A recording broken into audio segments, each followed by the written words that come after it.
오늘 성경은 마태복음 5장 8절 말씀입니다. 마태복음 5장 8절 다 같이 한 목소리로 읽겠습니다.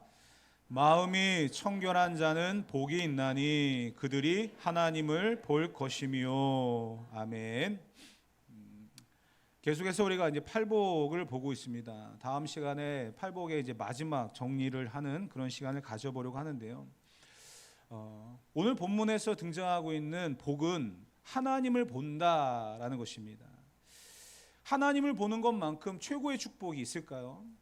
성도가 바라는 최고의 기대치는 이 땅에서 내가 먹고 살아가는, 무엇을 먹을까, 무엇을 마실까, 무엇을 입을까 염려하는 그 삶의 현장에 채워지고 내가 원하는 대로 갖게 되어지는 그러한 것이 있는 것이 아니라 정말 우리는 하나님을 보는 것이 진정한 축복이라는 것을 믿어야 될 줄 믿습니다. 그게 진정한 축복이에요. 그거 외에는 없어야 됩니다. 다른 것이 부족하다고 해가지고 그 부족함 때문에 우리에게 문제가 되는 것은 아니거든요. 부족함은 잠시 불편함일 거예요. 그런데 하나님을 보지 못한다, 하나님 앞에 서지 못한다, 이것만큼 불행한 것은 없을 것입니다. 그렇기 때문에 오늘의 이 말씀을 우리가 집중해서 보아야 할 것입니다. 아담과 하와가 범죄한 이후에 사람들은 에덴 동산에 쫓겨났습니다. 그 쫓겨났다라고 하는 것은 단지 에덴 동산이라고 하는 천국의 모형이라고 하는 그곳에서 쫓겨났다라는 그런 의미보다 더 큰 게 있습니다. 하나님과의 관계가 끊어졌다는 거죠. 하나님과의 관계가 끊어지면서 그 에덴 동산을 지키는 두루 도는 화염검과 또 그룹들, 천사들로서 다른 이제 사람들이 그 에덴 동산에 출입하지 못하도록 막아버렸습니다. 더 이상 이제 하나님 앞에 갈 수 있는 방법이 없어졌다는 얘기죠. 그런 가운데 그 상황을 그대로 보여주고 있는 한 사건이 있는데 그게 바로 성전이거든요. 성막에서 성전으로 발전되어지며 건물이 되어졌는데 그 성막과 성전의 핵심은 성소와 지성소로 나뉘어지는 휘장에 있습니다. 성소와 지성소로 들어가는, 성소까지는 어느 정도 출입이 허락되어 있지만 지성소까지는 아무나 들어갈 수 없었어요. 근데 그 성소와 지성소를 가로막고 있는 것이 휘장인데 그 휘장은 어떻게 만들어졌느냐? 여러 가지 많은 실로 짜졌고요. 굉장히 두껍게 짜졌습니다. 그리고 거기에 술을 놓았는데 천사들을 술을 놓았다는 거예요. 그러니까 성소와 지성소로 들어가는 그 휘장에 아무나 출입하지 못하도록 천사들이 막고 있다. 즉 에덴 동산에 두루도는 화영검과 그룹들, 천사들로 막아놓은 것처럼 이 성소도 마찬가지로 그런 의미로 해석되어져야 됩니다. 그런데 그 휘장을 사람들이 들어갈 수 없는, 하나님 앞에 나아갈 수 없는 그러한 휘장을 찢어놓고 하나님 앞에 나아갈 수 있는 길을 열어놓으신 분이 있죠. 바로 예수님이고 그 십자가의 사건을 통해서 그 휘장이 찢어지는, 위에서부터 아래로 갈라지는, 천사들이 가로막고 있었던 하나님 앞에 나아가는 그 길을 열어놓으신 분이 바로 예수님입니다. 그래서 우리는 이 시대를 살아가면서 이제 성소와 지성소라고 하는 그런 개념도 사라졌고요. 휘장이 더 이상 가로막고 있어서 하나님 앞에 나아가는데 불편하지 않은, 하나님과 직접 소통할 수 있는 그런 길이 열렸다는 사실입니다. 그렇기 때문에 이 시대에 살아가는 우리들에게는 굉장히 큰 축복이죠. 하나님과 직접 교통할 수 있는 길이 열렸기 때문입니다. 그런데 우리는요, 하나님 앞에 나아가지 못할 때가 굉장히 많습니다. 누군가의 도움을 받으려고 하고요, 누군가 하나님을 만나지만 나는 안 돼라고 포기하는 그런 분들도 많이 있다는 거예요. 이 시대를 살아가는 우리들에게 가장 큰 문제가 무엇일까? 저는 생각해 보니까 다른 것이 아니라 하나님을 보지 못하는 시대가 돼가고 있다라는 겁니다. 하나님이 보여지지 않는 거예요. 하나님을 볼 수 없는 거예요. 하나님을 보지 못하는 것들이 너무나 우리 주변에 많이 있다는 것입니다. 여러분들 한번 생각해 보십시오. 이건 개별적으로 적용해야 될 것들이 너무나 많기 때문에 어느 한 가지만을 가지고서 이야기할 수는 없습니다. 아마도 여러분들이 살아가는 순간들 속에서, 생활의 현장 속에서 하나님을 보지 못하게 하는 그러한 것들이 굉장히 많다는 것을 분명히 아실 것입니다. 설명을 안 드려도 아마 여러분들이 많이 알고 계실 텐데, 이 시대에 우리가 하나님을 보고 또 성도들은 하나님을 보여줄 수 있는 그런 사람이 되어야 되는데 그러지 못하는 이 환경들 속에서 과연 우리가 어떻게 살아가야 하나님을 보여줄 수 있을 것인가? 때로는 하나님이 보여줘야 될 그런 상황 속에서 우리가 하나님을 볼 수 있다고 한다면 정말 확실한 그런 믿음의 삶을 살아갈 수 있겠죠. 그 하나님이 어떤 분인지를 알고 살아간다고 한다면 정말 우리는 이 자리에 이렇게 바르게 앉아 있지도 못할 겁니다. 그 하나님이 얼마나 두려운 분인지 알고 계십니까? 무서운 분인지 알고 계십니까? 그런 하나님 앞에 어떻게 우리가 이렇게 뻔뻔하게 앉아 있을 수 있겠습니까? 그런 하나님을 우리가 제대로 본다고 한다면 우리의 시각과 자세는 달라지겠죠.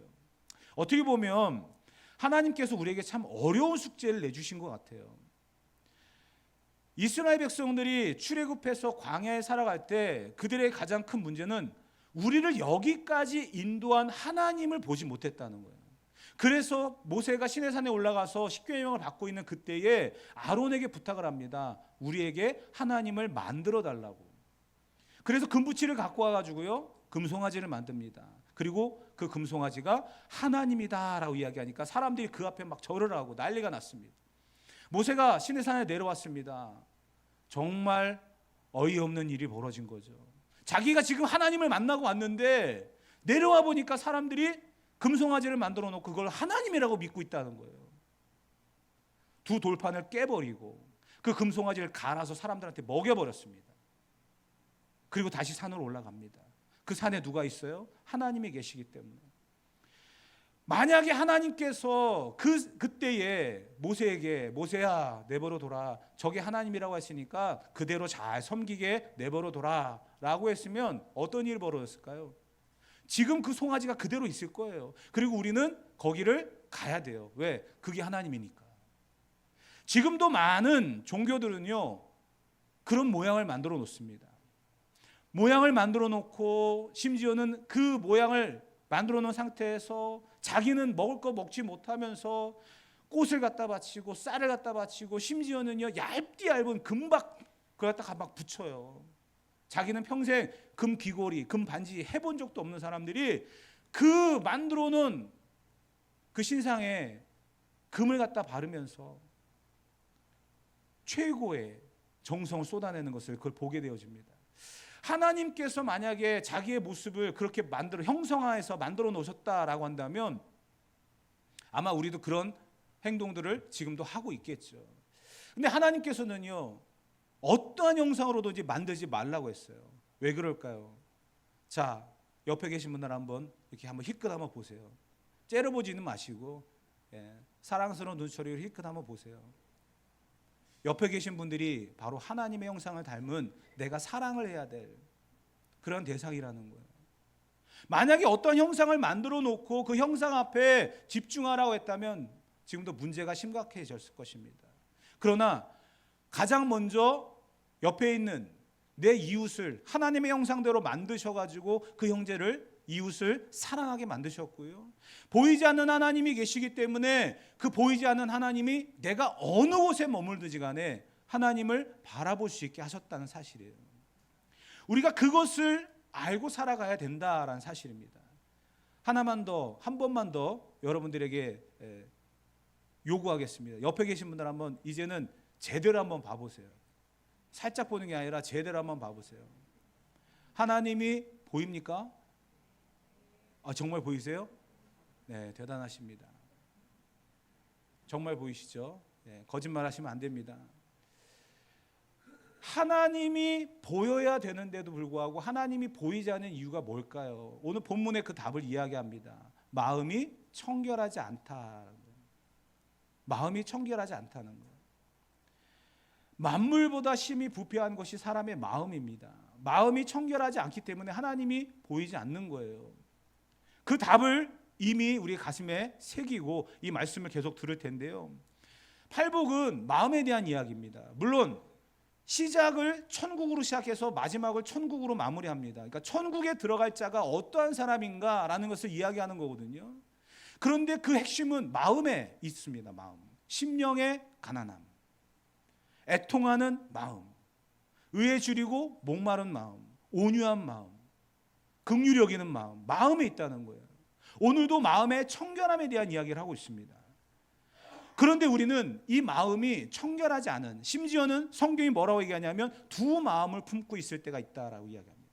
세상과 하나님, 이 두 마음을 품고 있을 때가 너무나 많이 있다는 거예요. 그리스도인들이 정직하게 살아가야 되고 청결하게 살아가야 되는데 그러지 못할 때가 너무나 많이 있습니다. 이것은 마땅히 행해야 될 일인데도 불구하고 우리가 미루고 안 할 때가 너무나 많이 있다는 거예요. 영국의 수상이었던 이 처칠이 어느 날 차를 끌고 가다가 좀 바쁜 일이 있어가지고 가는 게 신호등이 가로막고 있는 거예요. 잠깐 살펴봤더니 아무도 없어 보이길래 위반을 했습니다. 아니나 다를까 어디선가 경찰이 나타나가지고 잡았어요. 신분증을 내놓으라 했더니 내가 잠깐 신분증을 놓고 왔는데 나는 처칠입니다. 이 나라의 수상입니다. 내 신분은 보장되어 있습니다.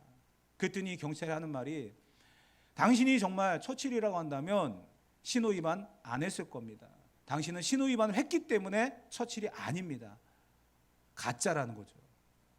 그래서 딱지를 떼고 돌아왔습니다. 그리고 나서 이제 그 경찰에게 너무나 자기의 일을 최선을 다해서 하는 그 사람이 대단하고 싶어가지고 돌아와서 그 경찰을 승진시키려고 서류를 만들어가지고 보냈습니다. 그랬더니 답변이 왔어요. 나는 마땅히 해야 할 일을 한 것뿐입니다.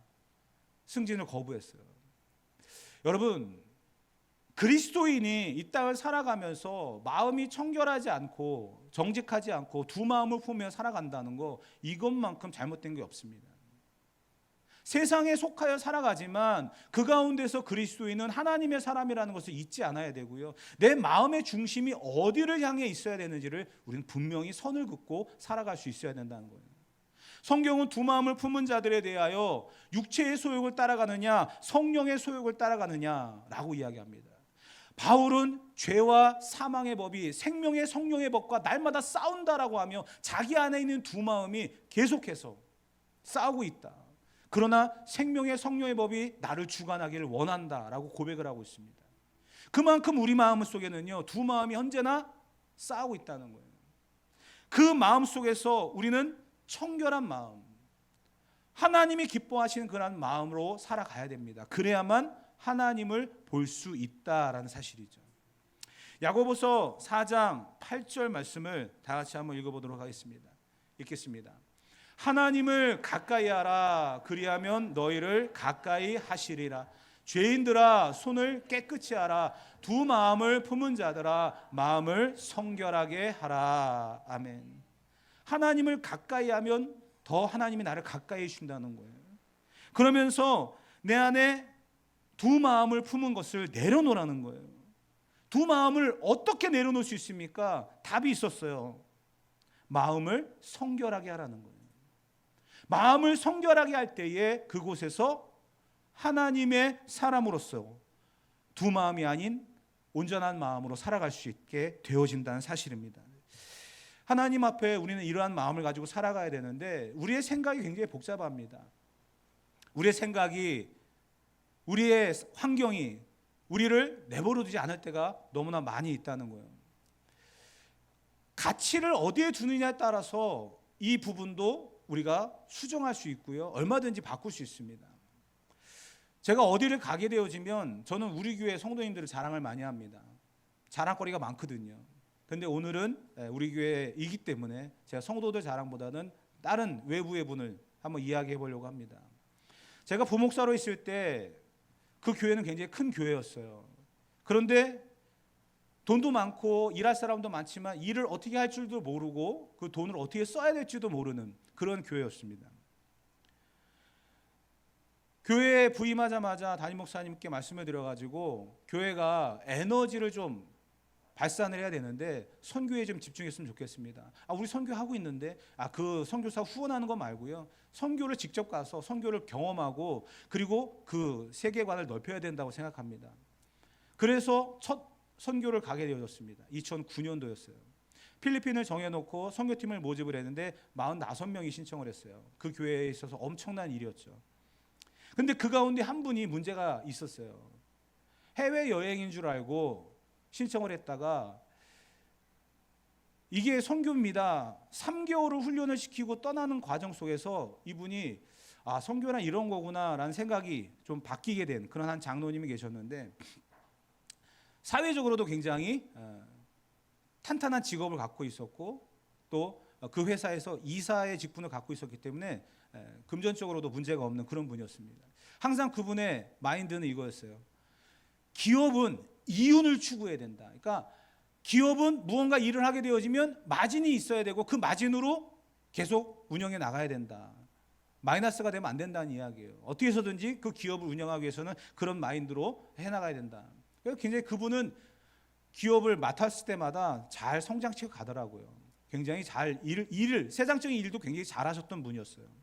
근데 교회도 똑같이 생각하시는 거예요. 저하고 굉장히 그 부분에 충돌이 일어나서 참 어려움이 많았는데, 그런데 싸울 이유가 없더라고요. 묵묵히 그냥 그분에게 일을 맡겼어요.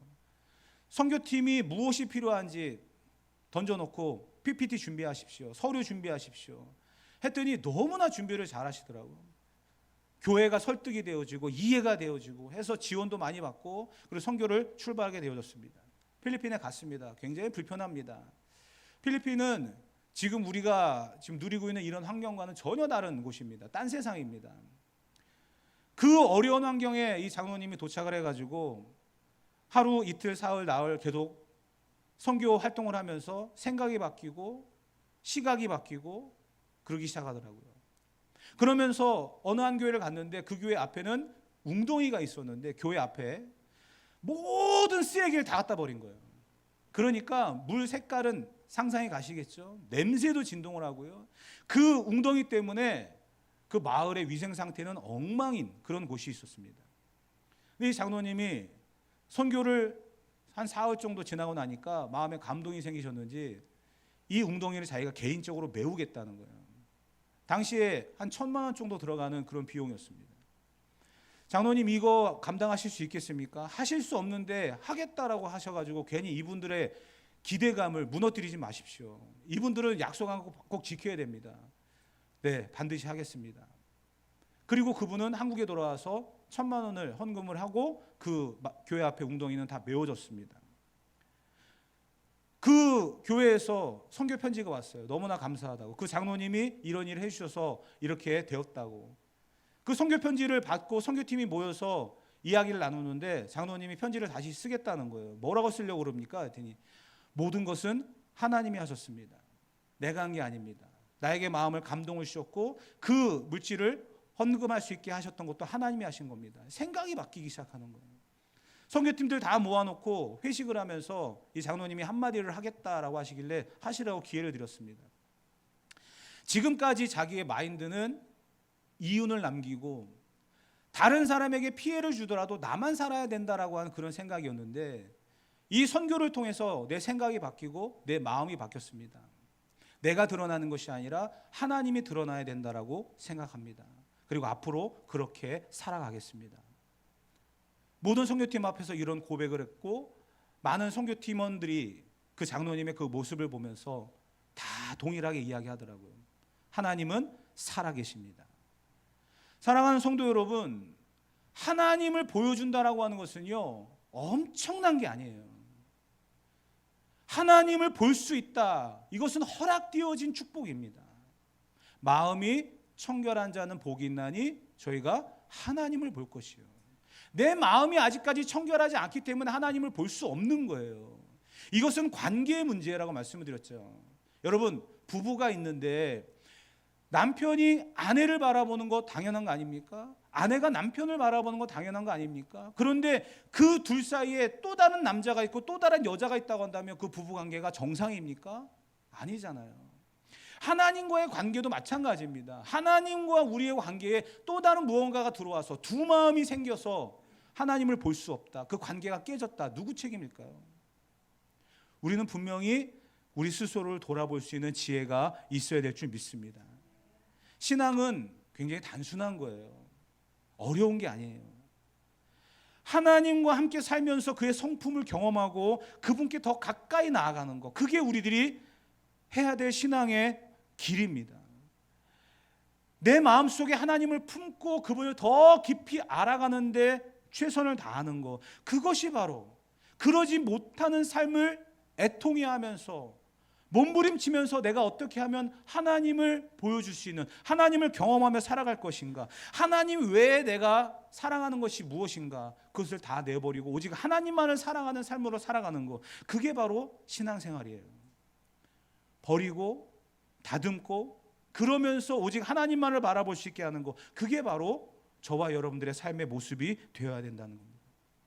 여러분 생각해 보십시오. 무인도라고 하는 한 지역에 남자와 여자 두 사람이 떨어져 있습니다. 이 둘만 바라볼 수밖에 없는 거예요. 그럼 둘이 같이 살아야죠. 그렇게 살아갈 수밖에 없는 거예요. 환경이 그렇다라고 한다면. 근데 우리의 환경은 어떻습니까? 무인도가 아니잖아요. 이 세상을 우리가 살아갑니다. 지금도 여기에 수많은 분들이 앉아서 살아갑니다. 이곳을 또 나가게 되면 더 많은 사람들을 만나며 살아갈 것입니다. 그런데 여러분, 그 가운데서 우리가 부부가 되어지고 가정을 세워가는 데 있어서 그 남자를 바라보고 그 여자를 바라보기 때문에 하나가 되어져서 가정을 이루고 부부가 되지 않습니까? 수많은 사람 중에 그 사람과의 만남이 가정을 이루고 부부가 되어집니다. 하나님과의 관계도 마찬가지인 거예요. 수많은 사람들 속에서, 수많은 관계 속에서, 수많은 상황 속에서 내가 하나님만을 바라본다. 관계의 회복입니다. 두 마음을 품는 것이 아니라 한 마음을 가지고 내 마음이 청결함이 바로 여기에 있다는 것을 우리가 묵상해 볼 수 있어야 된다는 거죠. 야고보서 4장 4절 말씀 다 같이 한번 읽어보도록 하겠습니다. 가늠한 여인들아, 세상과 벗된 것이 하나님과 원수됨을 알지 못하느냐? 그런즉 누구든지 세상과 벗이 되고자 하는 자는 스스로 하나님과 원수되는 것이니라. 아멘. 세상과 벗이 되면 하나님과 원수가 된답니다. 두 마음을 품고 살아가면 하나님과 원수가 된다는 거예요. 그러나 하나님을 사랑하고 하나님만을 의지하고 하나님만을 바라보는 그런 마음에 시작은 어디서부터라고요? 한 마음, 마음의 청결함. 두 마음이 아닌 하나님만을 바라보고자 하는 그러한 마음에서부터 시작되어진다라고 이야기하고 있습니다. 아브라함의 이야기를 잠깐 해보려고 합니다. 아브라함은 믿음의 조상입니다. 하나님께서 축복하신 그러한 믿음의 조상입니다. 그 가문에 아들을 주시겠다라고 말씀하셨습니다. 그러나 시간이 지나도 아들이 생기지 않습니다. 아브라함이 선택한 것은 사라의 몸종인 하갈을 통해서 아들을 얻었습니다. 이스마엘이라고 하는 이름을 지었습니다. 그런데 여러분 생각해 보십시오. 그 이전에 아브라함은 하나님과 대화를 나누는 사람이었습니다. 친밀함이었어요. 그만큼 친밀함 속에 살았던 사람이었다는 거예요. 그런데 이스마엘을 낳고 이삭이 태어나기 전까지 아브라함은 하나님과의 관계가 멀어집니다. 그 사이에 뭐가 있었어요? 이스마엘이 있었습니다. 그 아들 때문에 기쁨이 있었고 그 아들 때문에 모든 삶이 행복했어요. 그러나 하나님과의 관계는 멀어졌다는 거죠. 우리는 분명히 내 인생 속에, 내 삶 속에 하나님보다 나를 더 기쁘게 하는 게 무엇인지를 점검해 볼 수 있어야 됩니다. 하나님보다 나를 더 기쁘게 하는 것이 있다라고 한다면 우리는 하나님을 볼 수 없습니다. 하나님보다 더 기쁜 것, 그것이 있는지 없는지를 먼저 점검해 볼 수 있는 이 시간 되어지기를 축복합니다. 하나님을 보기를 원한다. 하나님만을 위해서 살아가기를 원한다. 그렇다고 한다면 과연 우리는 어떻게 살아가야 될 것인가? 성경은 우리에게 답을 주고 있습니다. 디모데전서 4장 5절 말씀입니다. 읽어보도록 합시다. 하나님의 말씀과 기도로 거룩하여 짐이라. 아멘. 말씀과 기도 외에는 없습니다. 세상은 이야기합니다. 또 다른 종교들도 이야기합니다. 선행을 많이 하라. 착한 일을 많이 하라. 마치 그것이 무슨 마일리지를 쌓아가는 것처럼, 그래서 뭔가 혜택을 누릴 수 있는 것처럼 이야기합니다. 착한 일 많이 하고 선행을 하라.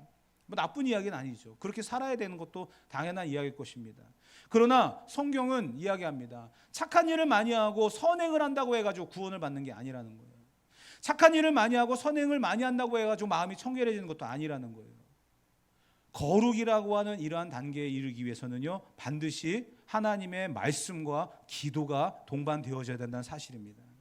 저와 여러분들이 하나님의 말씀과 기도로 거룩해지는, 그래서 하나님을 볼 수 있는 그런 축복을 누리시기를 주님의 이름으로 축복합니다. 하나님을 경험해야 되고요, 하나님을 만나야 돼요. 하나님을 보아야만 합니다. 그것이 저와 여러분들의 삶의 진정한 축복의 결과로 드러나야 될 줄 믿습니다. 한 가지만 더 이야기를 하고 마무리할 텐데요. 사실 하나님을 본다라는 것이 참 쉽지는 않습니다. 우리의 이 영안으로는요, 하나님을 본다는 게 굉장히 어렵습니다. 날이 가면 갈수록 점점 노안이 생겨가지고 한 글자가 아니라 두 개로 막 겹쳐서 보이고 막 그렇게 되는 게 사람의 이 시력이거든요. 그런데 하나님을 본다? 육체의 눈으로는 절대로 볼 수 없지만 우리의 영안이 열려야 되는데, 저도 짧은 목회의 기간이지만 20대 초반부터 많은 장례를 이렇게 진행을 하면서 참 잊지 못할 그런 장례식이 몇 개 있는데, 그 중에 하나가 이런 게 있었어요. 어느 권사님이 평생의 기도의 제목은 자녀들이 구원받는 거였습니다. 그렇게 평생 교회에 충성을 하고 열심을 다해 살아오셨지만 가정의 구원을 이루지 못했어요. 심지어 그렇게 엄마 열심히 교회 다니면서 얻은 게 뭐야? 가진 게 뭐야? 누리는 게 뭐야? 맨날 교회에다 11조, 건축원금, 맨날 그렇게 헌금 갖다 바치고 시간만 나면 교회 가서 봉사하고 그렇게 일 열심히 하면 몸은 다 망가지고, 그게 뭐 하는 짓이야? 엄마를 보면 하나님을 볼 수가 없어. 하나님을 믿을 수가 없어. 자녀들은 다 모두가 다 예수님을 믿지 않는 그런 가정이었고, 그 권사님의 평생의 소원은 그래도 자녀들이 구원을 받고 하나님을 믿었으면 좋겠다. 이게 기도의 제목이었습니다. 임종 예배를 드리러 갔습니다. 마지막이 다가왔다라고 하는 가족들의 이야기를 듣고 병원으로 달려갔습니다. 권사님께서 숨을 가쁘게 쉬면서 저를 보면서 이런 이야기를 하시더라고요. 목사님, 이제 하나님이 보이기 시작합니다. 하나님 앞에 가렵니다. 그리고 눈을 감으셨어요. 자녀들에게는 그게 충격적인 말이었던 것 같아요. 평생을 그렇게 자기들이 볼 때에는 종교 생활하는 것 같고, 그리고 자기들이 볼 때에는 가정을 돌보지 않고 그렇게 하는 그 모습들이 정말 마음에 와닿지 않고 너무 불편했던 그런 엄마가 마지막 그 임종의 순간에 하나님이 보여요. 하나님 앞에 갑니다. 이 두 마디가 자녀들의 심금을 울렸고, 그리고 하나님이 살아계시다라고 하는, 자녀들이 결국 신앙생활을 시작하게 되어졌고, 지금은 그 아들이 장로가 되었습니다. 우리의 삶의 현장에 문제가 무엇일까요? 하나님을 보여줄 수 없다는 거예요. 우리 안에 성령께서 하나님의 형상을 주셨어요. 우리 안에 하나님의 형상이 있습니다. 그 하나님의 형상이 성령을 통해서 모든 사람들에게 드러나야 되고 보여져야 됩니다. 그런데 때로는 희미하게, 때로는 아예 안 보이는 그러한 일들이 생기는 게 뭘까요? 아직까지도 우리는 세상과 하나님 앞에 양다리를 걸치고 있고 두 마음을 품고 있기 때문입니다. 우리의 마음을 하나님으로 정리합시다.